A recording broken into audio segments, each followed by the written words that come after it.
வணக்கம் நண்பர்களே, நான் கௌதமி பேசுகிறேங்க. எல்லோரும் எப்படி இருக்கீங்க? இன்றைக்கி நம்ம வீடியோவில் என்ன பார்க்குறாங்கன்னா, நேற்று வர தேங்காய் மட்டை எடுத்து போட்டு போனாங்க. ஒரு 800 காய் இருந்துச்சுங்க. இது நாங்கள் 2 மாதத்துக்கு முன்னாடியே போட்டது தாங்க. இதுக்கு முன்னாடி வீடியோலையும் நான் சொல்லியிருப்பேங்க.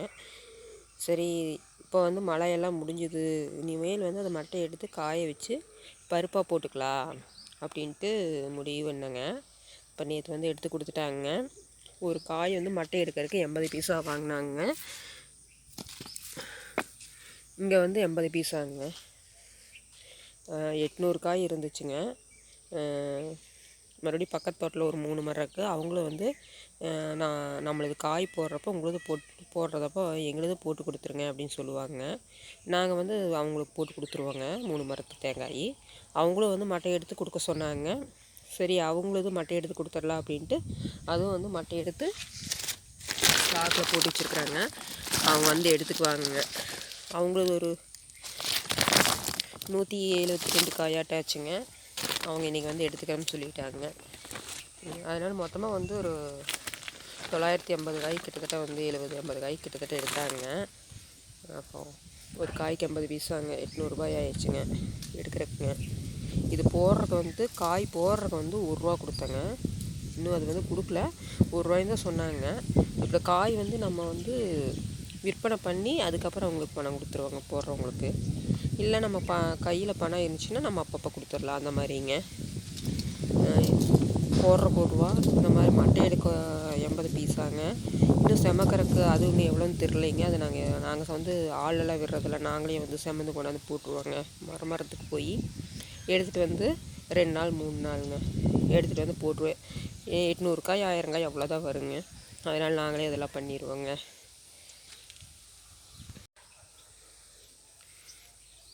இந்த தேங்காய் போடும்போது பச்சை காயாக தான் இருந்ததுங்க. அப்போ நாங்கள் போட்டப்போ கிலோ 50 ரூபா 40 ரூபாய்க்கு கிட்டத்தட்ட போச்சுங்க.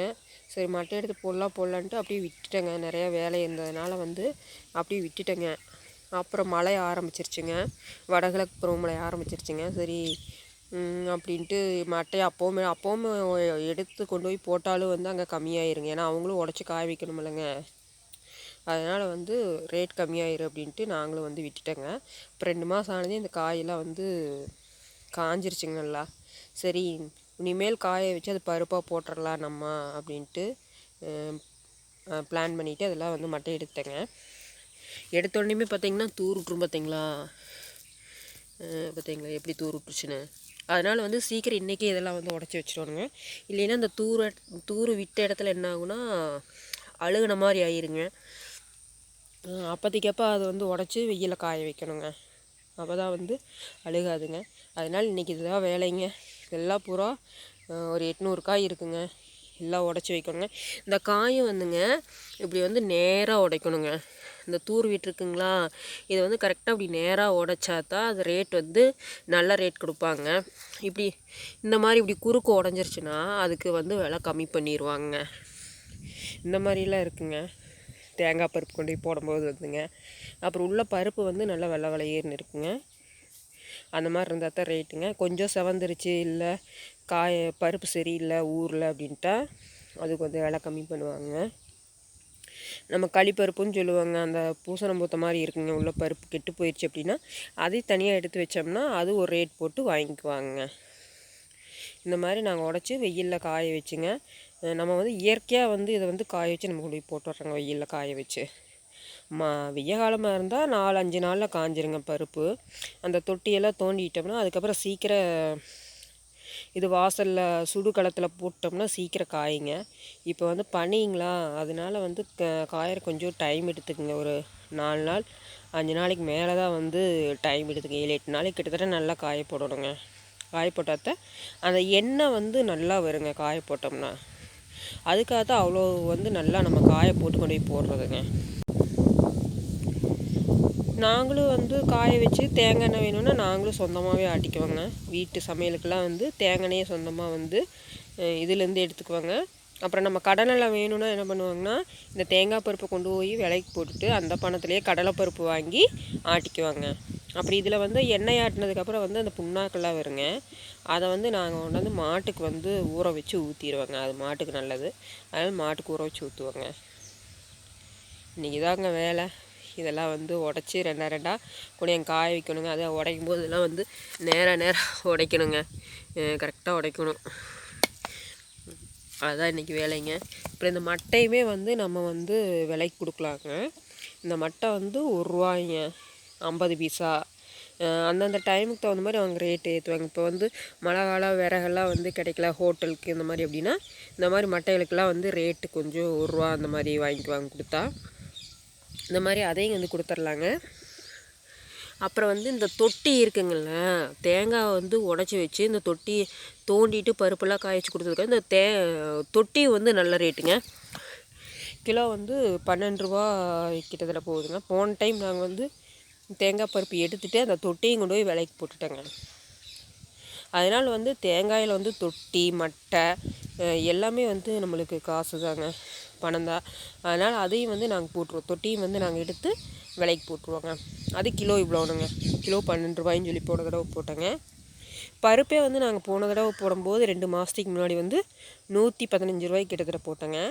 ஒரு சில டைம் ₹90 இங்கூட போகுங்க. ஒரு சில டைம் ₹100 போகு.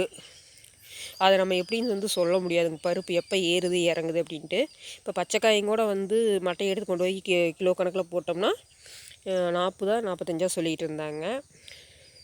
இப்போ இந்த தேங்காயிலே வந்து பச்சைக்காய் மட்டும் எடுக்கும்போது இந்த குடுமை எடுத்துட்டாங்க. அந்த குடுமையோடு கொண்டு போய் போட்டோம்னா ரேட் வச்சுங்க.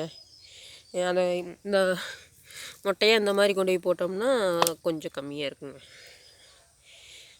இந்த மாதிரி தாங்க. கண்டிப்பாக வீடியோ பிடிச்சிருந்தால் லைக் பண்ணுங்கள். நிறைய தகவலை உங்களோட நான் ஷேர் பண்ணிக்கிறேங்க. நிறைய பேர் வந்து புதுசாக பார்க்குறவங்களாம் வந்து இன்னும் சப்ஸ்கிரைப் பண்ணாமல் இருந்தால் அவங்களாம் வந்து சப்ஸ்கிரைப் பண்ணிக்கங்க. இந்த மாதிரி நிறைய வீடியோவெல்லாம் வந்து உங்களுக்கு ஷேர் பண்ணுறேங்க. உங்களோட சப்போர்ட் வந்து ரொம்ப முக்கியம். இப்போ தேங்காயை உடைக்கலாங்க. அந்த கல்லில் தான் வச்சு உடைப்பாங்க. தண்ணியெல்லாம் கீழே போயிருங்க.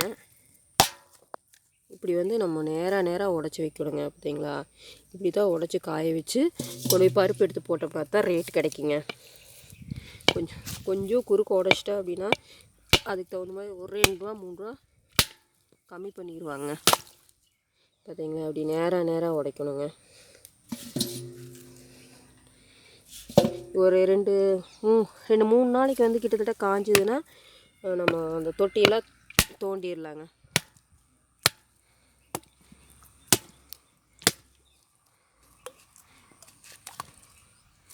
இப்படி எடுக்கணுங்க. தண்ணியெல்லாம் நல்லா வடிச்சிடணுங்க. வடிச்சிட்டு கொண்டு போய் காய வைக்கணுங்க. நல்லா களத்தில் போட்டோம்னா அந்த வெயிலுக்கு காஞ்சிருங்க நல்லா. பார்த்தீங்களா, இதெல்லாம் வந்து தூர் விட்டுருச்சுங்க.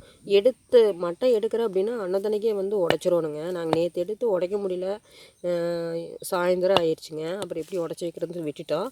இன்றைக்கி தான் அதெல்லாம் உடைக்கிறேங்க. அதனால் இந்த தூர் விட்டுருச்சுங்க. இதுவே வந்து 2 நாளைக்கு வச்சுருந்து உடைச்சோம்னு வைங்க, அந்த நேர் வந்து அவிஞ்சு போன மாதிரி பூசணம் பூத்த மாதிரி ஆயிருங்க. அப்புறம் அதெல்லாம் வந்து நம்மளுக்கு விலை கம்மியாயிரும் இல்லைங்க. அதனால் நம்ம அப்பப்போ உடச்சி வச்சுருவோங்க. சரி, இப்படி 1 மணி நேரத்துக்கு கிட்டத்தட்ட அந்த தேங்காயெல்லாம் உடைக்கணுங்க. அப்புறம் இடையில மாடு கட்டணும், தண்ணி கட்டியில் கொண்டு போய் நிழலில் கட்டணுங்க. இடையில அந்தந்த வேலையெல்லாம் இருக்குங்க. அப்புறம் பார்த்திங்கன்னா இந்த தேங்காயிலேயே வந்துங்க உடைக்கும் போது வந்து முழு காயாக இருக்குங்க. அதாவது தண்ணியெல்லாம் உள்ளே வற்றி போய் அந்த பருப்பு முழுசாக நம்மளுக்கு கிடைக்குங்க. உள்ளே அந்த தொட்டிக்குள்ளே அப்படி ஆடுங்க. தொட்டி ஆட்டினோம்னா முழுசாக இருக்கும்போது இந்த மாதிரி இருக்கும் பாருங்கள். இந்த மாதிரி இருக்கிற காயும் வந்துங்க நம்ம தனியாக இந்த மளிகை கடையெல்லாம் வந்து கேட்பாங்க. அப்போ வந்து கிலோ ₹120 130 140 இப்படியெல்லாம் வாங்குவாங்க. இது எதுக்குங்கன்னா அந்த கும்பாபிஷேகம் இல்லை அந்த வீடு கிரகப்பிரவேசம் இதுக்கெல்லாம் வந்து யாகம் வளர்த்தும் போது வந்து இந்த புகை வரும் பார்த்திங்களா, அதுக்கு வந்து உள்ளே போடுறதுக்கு வந்து வாங்குவாங்க. அது வந்து அதிகமாக வாங்க மாட்டாங்க. ஒவ்வொரு மளிகை கடையில் ஒரு 4 கிலோ 3 கிலோ 2 கிலோ இந்த மாதிரி கேட்பாங்க. இந்த மாதிரி காய் தான் கேட்பாங்க.